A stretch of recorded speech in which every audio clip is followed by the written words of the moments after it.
Hello दोस्तों, स्वागत है आपका मेरे यूट्यूब चैनल पे जिसका नाम है लर्निंग विद अभिनव देशमुख। तो आज हम पढ़ने वाले साइंस एंड टेक्नोलॉजी स्टैंडर्ड 10 का पार्ट 2 का part number 1 heredity and evolution. तो चलिए हम चैप्टर पढ़ना शुरुआत करते हैं। तो यहाँ पर हमने chapter number 1 heredity and evolution खोल दिया है। तो चलिए हम पढ़ना शुरुआत करते। हेरिडिटी एंड हेरिडिटरी चेंजेस मतलब हेरिडिटी यानी आनुवंशिकता, यानी जो हमारे पेरेंट्स में जो जीन्स रहते हैं वो कुछ कुछ कुछ हमें हमारे चिल्ड्रंस में भी देखने को मिलते हैं। तो उसके चेंजेस वो देखते हैं।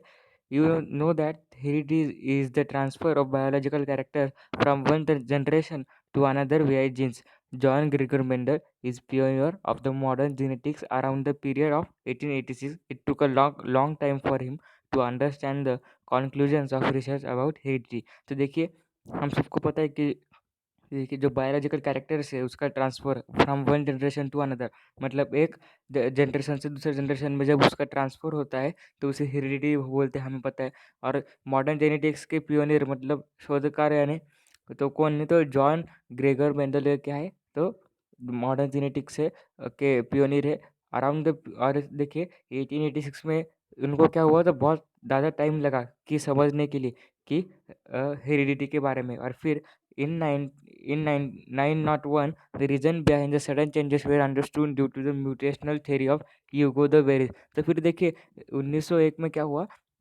तो कारण यहाँ पर सामने है कि जो सडन चेंजेस रहते हैं वो सामने है किसकी वजह से, तो होता है ये म्यूटेशनल थ्योरी किसकी, तो यूगे दे वेरेस के इनके म्यूटेशनल थ्योरी की वजह से हमें पता चला।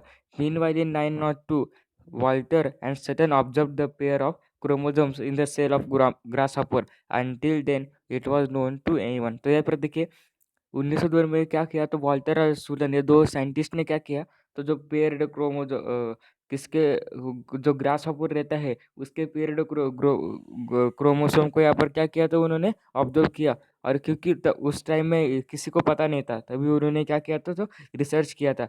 Research started in the direction of finding the nature of genetic material when it was proved that genes are carried via chromosomes. तो ये रिसर्च किसके बारे में था, किसके आगे चल रहा था, तो ये जेनेटिक मटेरियल के बारे में ये चल रहा था। और ये तभी ये प्रूव हो चुका था कि जो जीन है वो किससे कैरी होते हैं, तो क्रोमोसोम्स के बारे से कैरी हो जाते हैं। Through which 1944 trio of scientists Ostwald Avery, Maclean McCarthy and Colin McLeod prove that except viruses all living organisms have DNA as genetic material। तो यहाँ पर देखिए फिर 1944 में क्या हुआ, तो ट्रायो ऑफ साइंटिस्ट मतलब 3 साइंटिस्ट, मतलब कौन, तो Oswald Avery, Maclyn McCarty and Colin MacLeod, इन्होंने क्या किया, प्रूव किया कि उन्होंने ऐसा प्रूव किया कि वायरस है, वायरस को छोड़ के सभी ऑर्गेनिज्म में क्या रहता है, तो डीएनए रहता है एज कैसे, तो जेनेटिक मटेरियल करके यहाँ पर डीएनए सबके ऑर्गेनिज्म में रहता है सिर्फ वायरसेस को छोड़ के। In 1961 the French genetics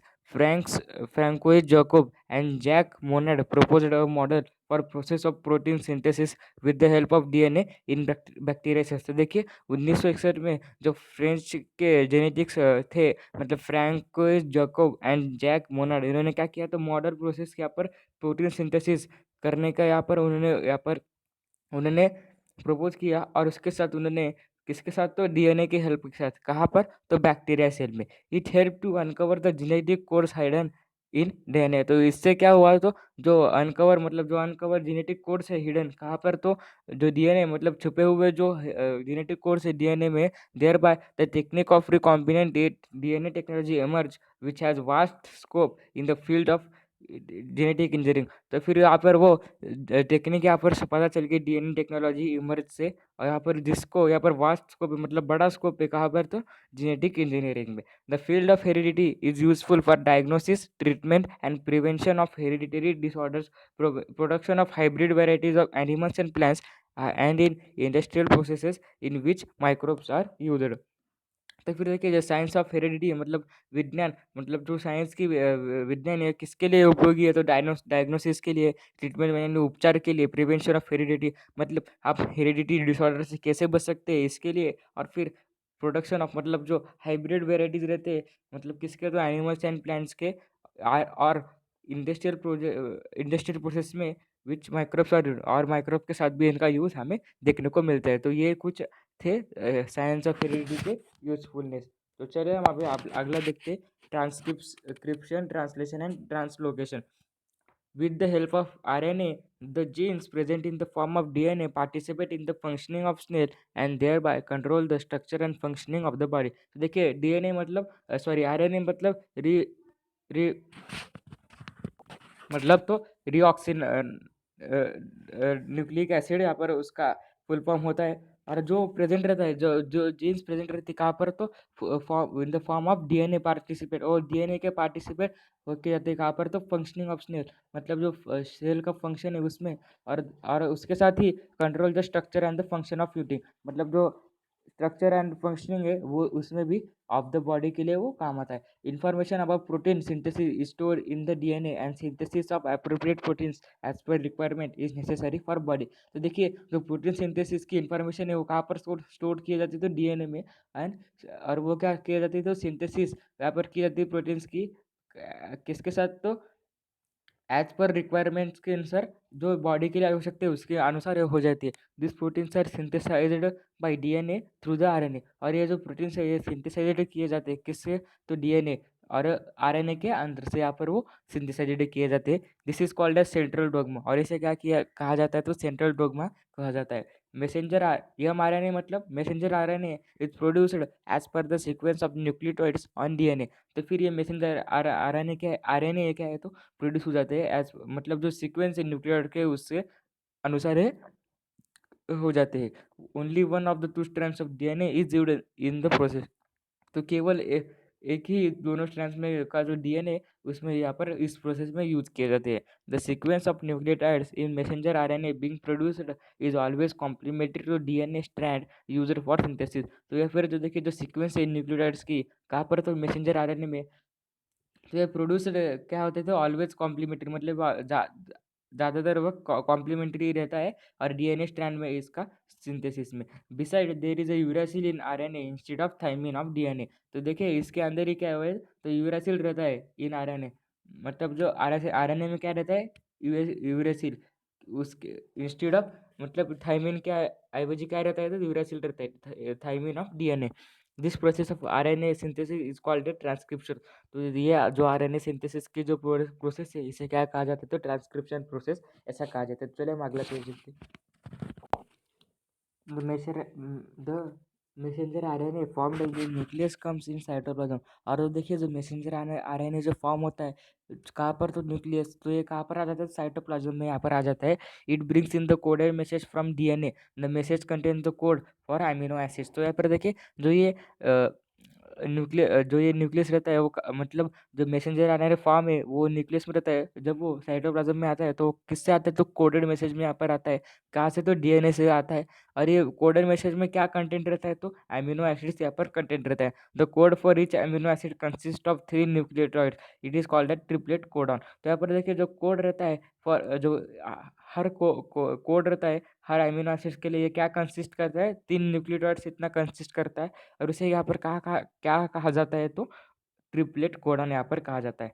doctor her Govind Khorana, scientist of Indian origin, has made an important contribution in discovery of triplet codons for 20 amino acids. तो यहाँ पर देखिए जो डॉक्टर हर गोविंद खोराना है मतलब ये साइंटिस्ट है इंडियन ओरिजिन के, मतलब भारत के जो साइंटिस्ट है उन्होंने क्या किया, तो इम्पोर्टेंट कंट्रीब्यूशन मतलब बहुत ही बड़ा योगदान दिया है कहाँ पर, तो जो डिस्कवरी के लिए, किसका शोध के लिए, तो ट्रिपलेट ऑफ कोडॉन्स के लिए। और उन्होंने क्या किया, तो 20 अमीनो एसिड्स के लिए यहाँ पर किया है।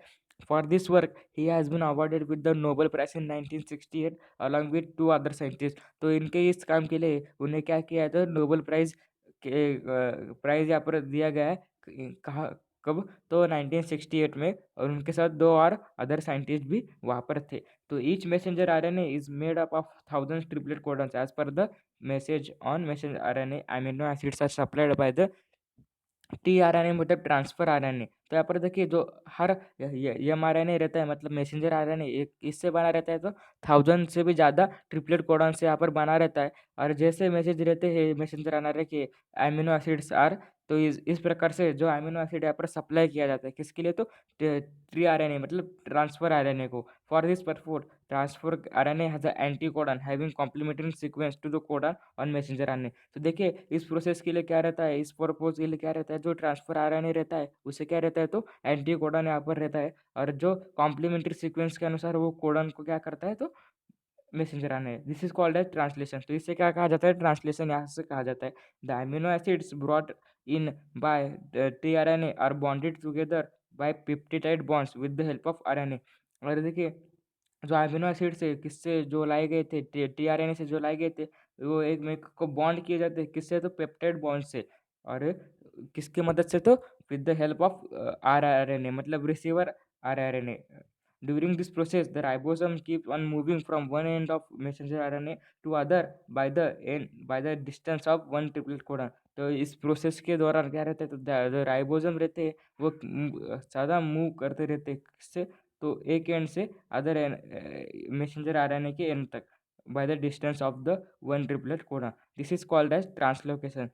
Such many chains come together to form complex proteins। These proteins control various functions in the body of living organism and their appearance too। तो ये जो को प्रोटीन जो कंट्रोल करते हैं इसको क्या रहता है, तो वेरियस फंक्शंस भी रहते हैं कहाँ पर, तो बॉडी में किसके, तो लिविंग ऑर्गेनिजम्स के। And they have appearance to मतलब खुद भी वो अपीयरेंस यहाँ पर उनको है, जैसा वहाँ पर हमें दिया गया है। Living organisms can produce new individual like them due to genes only and some of the genes are transmitted to the next generation without any changes. तो यहाँ पर देखिए जो न्यू ऑर्गेनिज्म है वो क्या कर सकते हैं, तो प्रोड्यूस करते हैं न्यू इंडिविजुअल लाइक देम मतलब वो खुद के जैसा ही यहाँ पर न्यू इंडिविजुअल यहाँ पर प्रोड्यूस कर सकता है।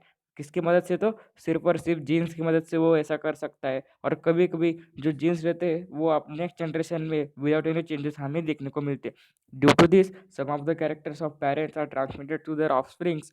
However sometimes sudden change occur in those genes. तो यहाँ पर देखिए हमें क्या, तो देखिए कभी कभी क्या होता है, तो जो सडन सॉरी तो क्या होता है, जो कैरेक्टर्स रहते हैं जो पेरेंट्स के जो कैरेक्टर रहते हैं वो अपने ऑफस्प्रिंग्स में हमें देखने को मिलते हैं। और कभी कभी सडन चेंज भी यहाँ पर हो जाते हैं उनके जीन्स में। Sometimes any nucleotide of the genes changes in its position that causes a minor change which is nothing but the mutation. तो देखिए कभी कभी क्या होता है, जो न्यूक्लियोटाइड रहता है जो जीन्स पोजीशन को क्या करता है, तो थोड़ा हिला देता है। इसकी वजह से क्या कुछ होता है, माइनर माइनर चेंजेस हो जाते हैं, और इसे क्या कहा जाता है, तो म्यूटेशन यहाँ पर हमें कहा जाता है।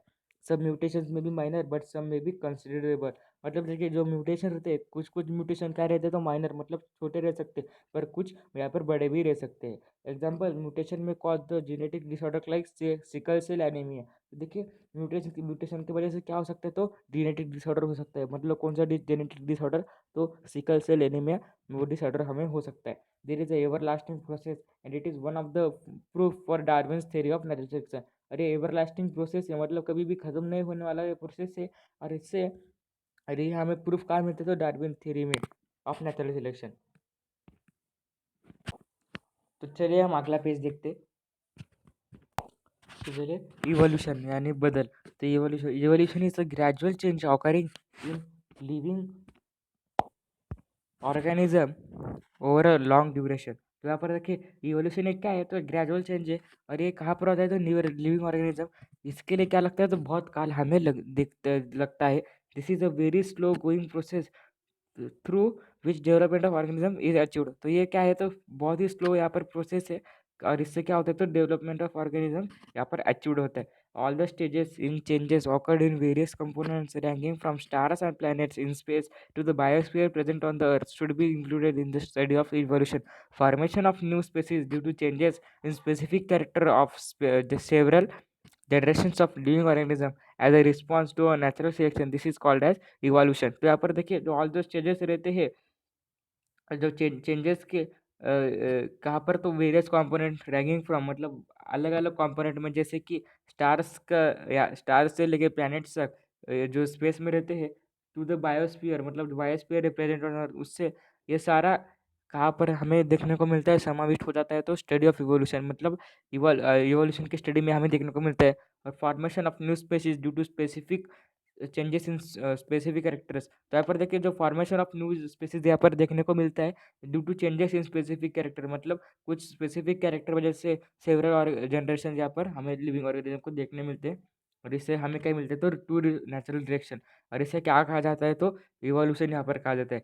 3.5 billion years ago life had been non existent on the earth. तो यहाँ पर देखिए 3.5 बिलियन पहले क्या हुआ था, तो जो लाइफ थी वो नॉन एग्जिस्टेंट थी, कहाँ पर, तो अर्थ पे। At the beginning, there may have been only simple elements in the ocean on the earth, and simply type of organic and inorganic compounds may have been formed from those। तो यहाँ पर देखिए पहले पहले क्या था, तो बस सिंपल एलिमेंट्स थे, ये कहाँ पर, तो ओशन में, ऑन द अर्थ, मतलब अर्थ में, यहाँ पर ओशन में थे। और फिर सिंपली टाइप थे किसके, तो ऑर्गेनिक और इनऑर्गेनिक कंपाउंड्स के। और उससे ऑर्गेनिक और इनऑर्गेनिक कंपाउंड्स यहाँ पर फॉर्म्ड हुए होंगे। Complex compounds like proteins and nucleic acids में be formed over the long period from those simply compounds. तो यहाँ पर देखिए कॉम्प्लेक्स कंपाउंड्स लाइक, मतलब जो कॉम्प्लेक्स कंपाउंड है जैसे कि प्रोटीन्स एंड न्यूक्लिक एसिड्स, ये भी क्या हुए, तो फॉर्म हुए होंगे किसके लिए, तो लॉन्ग पीरियड के, फ्रॉम दोज सिंपल कंपाउंड्स के। First primitive type of cells में have been formed from the mixture of types of organic and inorganic compounds. मतलब जो पहला यहाँ पर टाइप ऑफ सेल है वो कैसे फॉर्म्ड हुआ हुआ, तो मिक्सचर के, मतलब मिश्रण से, किसके, तो ऑर्गेनिक और ऑर्गेनिक कंपाउंड्स के मिश्रण से यहाँ पर हुआ होगा। टाइप्स ऑफ नंबर ऑफ दो सेल्स में have been increase at the cost of surrounding chemicals. फिर जो नंबर्स ऑफ जो उसके सेल्स है वो क्या हो गया, तो धीरे धीरे इंक्रीज होंगे किसकी वजह से, तो कॉस्ट ऑफ सराउंडिंग केमिकल की वजह से। There may had been some differences among those cells, and according to the principle of natural selection, some may have shown good growth and some may have perished, which could not adjust with the surrounding। तो यहाँ पर देखिए इस और ये बदल यहाँ पर देखने को मिले। और जो प्रिंसिपल है, मतलब प्रिंसिपल ऑफ नेचुरल सिलेक्शन के अनुसार यहाँ पर क्या है, तो सबके सबके पास यहाँ पर जीने की क्षमता नहीं रहती है। और किसने यहाँ पर गुड ग्रोथ दिखाई होगी, तो कुछ यहाँ पर पेरिसिड हो गए, मतलब यहाँ पर मर चुके होंगे, क्योंकि उन्होंने यहाँ पर एडजस्ट नहीं किया किससे, तो सराउंडिंग से। तो यहाँ पर हम देख सकते हैं कि साइड में हमें दिया गया a peek into history. Many philosophers and religious scholars have written their views about the formation of life। तो कुछ बहुत सारे फिलोसोफर्स और रिलीजियस स्कॉलर्स ने यहाँ पर क्या लिखा है, तो अपने मत लिखे हैं किस पर, तो फॉर्मेशन ऑफ लाइफ पर। There seem to be through discussions over the formation of universe in various culture. तो इन्होंने क्या किया है, तो डिस्कशन किया है फॉर्मेशन ऑफ यूनिवर्स के, मतलब कहाँ पर, तो कल्चर्स लाइक, कल्चर मतलब कल्चर कहाँ पर, तो इंडियन, चाइनीज, रोमन, ग्रीक, इन्होंने ऐसा सर्च किया है। Various cultures have noted different type of information about planets, stars, the panch mahabhuta, living organism etcetera in the form of poetry, stories and religious sacred book. तो अलग अलग कल्चर्स में हमें अलग अलग डिफरेंट टाइप ऑफ इंफॉर्मेशन हमें देखने को मिले, किसके बदल, तो प्लैनेट्स के, मतलब स्टार्स, पंच, तो पंच महाभूता, लिविंग ऑर्गेनिज्म, उन्होंने यहाँ पर पढ़ा है बहुत सारे पोएट्री, मतलब कविताएं, स्टोरी, या फिर रिलीजियस, धार्मिक, या फिर उनके कविता से उन्होंने यहाँ पर हमें पढ़ने को मिला है। तो चलिए हम देखते हैं अगला। At present crores of species of plants and animals with the huge diversity regarding shape and complexity are present on the. तो देखिए पहले क्या था, जो करोड़ ऑफ स्पेसीज, मतलब किसके, तो प्लांट्स एंड एनिमल्स के, वो बहुत सारे डाइवर्सिटी के साथ रिगार्डिंग उसका शेप और कॉम्प्लेक्सिटी वो प्रेजेंट थे, कहाँ पर, तो अर्थ पर। Animal diversity ranges from the unicellular amoeba and paramecium to man and giant whale. तो यहाँ पर देखिए जो एनिमल की डाइवर्सिटी, मतलब देखिए यूनिसेलुलर, मतलब एक पेशी प्राणी, मतलब एमोबिया एंड पैरोशियम मोशियम से लेके मैन तक, और उससे जायंट वेल तक। The plant diversity consist of various species ranking from unicellular chlorella to the huge banyan tree. तो देखिए जो वनस्पति है, वनस्पति की डाइवर्सिटी में कंसिस्ट ऑफ वेरियस स्पीसीज, उसमें भी हमें बहुत सारे विविधता यहाँ पर देखने को मिलती है। जैसे कि यूनिसेलुलर क्लोरेला से लेके उससे भी बड़ा यहाँ पर क्या रहता है, तो यूज बनियान ट्री। तो life exist on earth everywhere from equator to both the pole. जो लाइफ रहती है वो क्या रहती है, एग्जिस्ट करती है हर हर पर, कहाँ पर, तो इक्वेटर से लेके दोनों पोल्स तक। Organisms are present at all the places like air, water, land, rock etcetera. तो देखिए जो प्राणी है वो क्या मतलब जीव रहते हैं वो क्या पर कहाँ पर प्रेजेंट रहते हैं, तो हर जगह पर प्रेजेंट रहते हैं, जैसे कि एयर में रहते हैं, वाटर में रहते हैं, लैंड में रहते हैं, रॉक में भी हमें वो प्लेसेस में हमें क्या देखने को प्रेजेंट देखने को मिलते हैं। Humans have show curiosity about the origin of life and reason for such a great diversity in life present on the earth since ancient period. तो देखिए जो मानव है, मानव ने क्या किया, तो क्यूरियोसिटी यहाँ पर निर्माण की है, किसकी वजह से, तो ओरिजिन ऑफ लाइफ की और रीजन की किसकी वजह से, तो ग्रेट डाइवर्सिटी इन लाइफ में उन्होंने यहाँ पर मानवों ने हमें बताया है। present on the earth since period. Different theories about origin and evolution of life have been proposed until today, of which theory of gradual development of living organism is accepted. तो यहाँ पर देखिए बहुत सारे यहाँ पर theories यहाँ पर दिए गए हैं किसके किस पर, तो origin and evolution of life के, और till date में यहाँ पर बहुत सारे हैं, पर अभी मान्य कौन सा चल रहा है, तो gradual development of living organism मतलब इस एक्सेप्टेड हुआ, या फिर क्या है, तो एक्सेप्टेड हमें देखने को मिल रहा है। तो यहाँ पर देखिए theory of evolution. According to this theory first living material protoplasm has been formed in ocean in due course of time unicellular organism was formed. तो यहाँ पर देखिए अकॉर्डिंग टू दिस थियरी मतलब थियरी ऑफ इवोल्यूशन के अनुसार देखिए क्या है, तो जो फर्स्ट लिविंग मटेरियल थी मतलब कौन सा, तो प्रोटोप्लाज्म हैज बीन फॉर्म्ड, वो क्या पर निर्माण हुआ था, तो ओशन में हमें निर्माण हुआ था। और मतलब काल के समय के साथ ही जो यूनिसेलुलर ऑर्गेनिज्म वहाँ पर क्या हुए, तो फॉर्म्ड हुए थे। Gradual changes occurred in the unicellular organism from which larger and more complex organisms are form. और कुछ ग्रेजुअल चेंजेस के बाद क्या हुआ, तो जो यूनिसेलुलर ऑर्गेनिजम्स थे वो कुछ देर के बाद क्या हो, कुछ काल के बाद क्या हो चुके, तो लार्जर बन चुके, लार्जर और कॉम्प्लेक्स ऑर्गेनिज्म बन चुके। All those changes were slow and gradual. Duration of all these changes is at most 300 crore years. तो यहाँ पर देखिए जो ये जो काल था मतलब किसका, तो ग्रेजुअल चेंजेस का, ये बहुत ही स्लो था। इस पूरे काल को यहाँ पर मतलब जो सभी यहाँ पर इस चेंजेस का क्या था, कम से कम यहाँ पर क्या होगा, तो 300 करोड़ ईयर्स इतना हो सकता है। Chances changes and developments in living organism had been all round and multidimensional and this led to evolution of different types of organism। तो यहाँ पर देखिए जो चेंजेस एंड डेवलपमेंट थे लिविंग ऑर्गेनिज्म वो क्या थे, ऑल राउंड थे और मल्टी डायमेंशनल थे। इसकी वजह से तो इन्होंने क्या किया, तो एवोल्यूशन यहाँ पर हमें देखने को मिला ऑफ डिफरेंट टाइप्स ऑफ, और विविध प्रकार के प्राणियों का हमें क्या मिलना, तो evolution देखने में मिला। Hence, this overall process is called as evolution, which is organizational progressive development of plants and animals। तो इस प्रोसेस को क्या पर कहा गया है, तो इवोल्यूशन कहा गया है। जो कुछ तो ये सारी जो प्रोसेस है वो क्या है, ऑर्गेनाइजेशन से।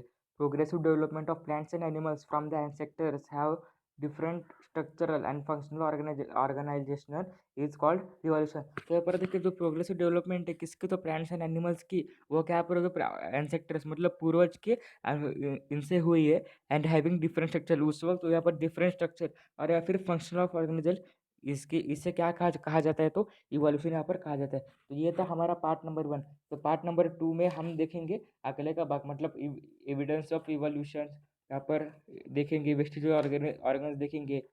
तो Darwin theory of natural selection हम अगले वीडियो में देखेंगे। तो अगर आपको ये वीडियो पसंद आई तो लाइक करें, शेयर करें, सब्सक्राइब करें और बेल आइकन दबाना ना भूलें। धन्यवाद।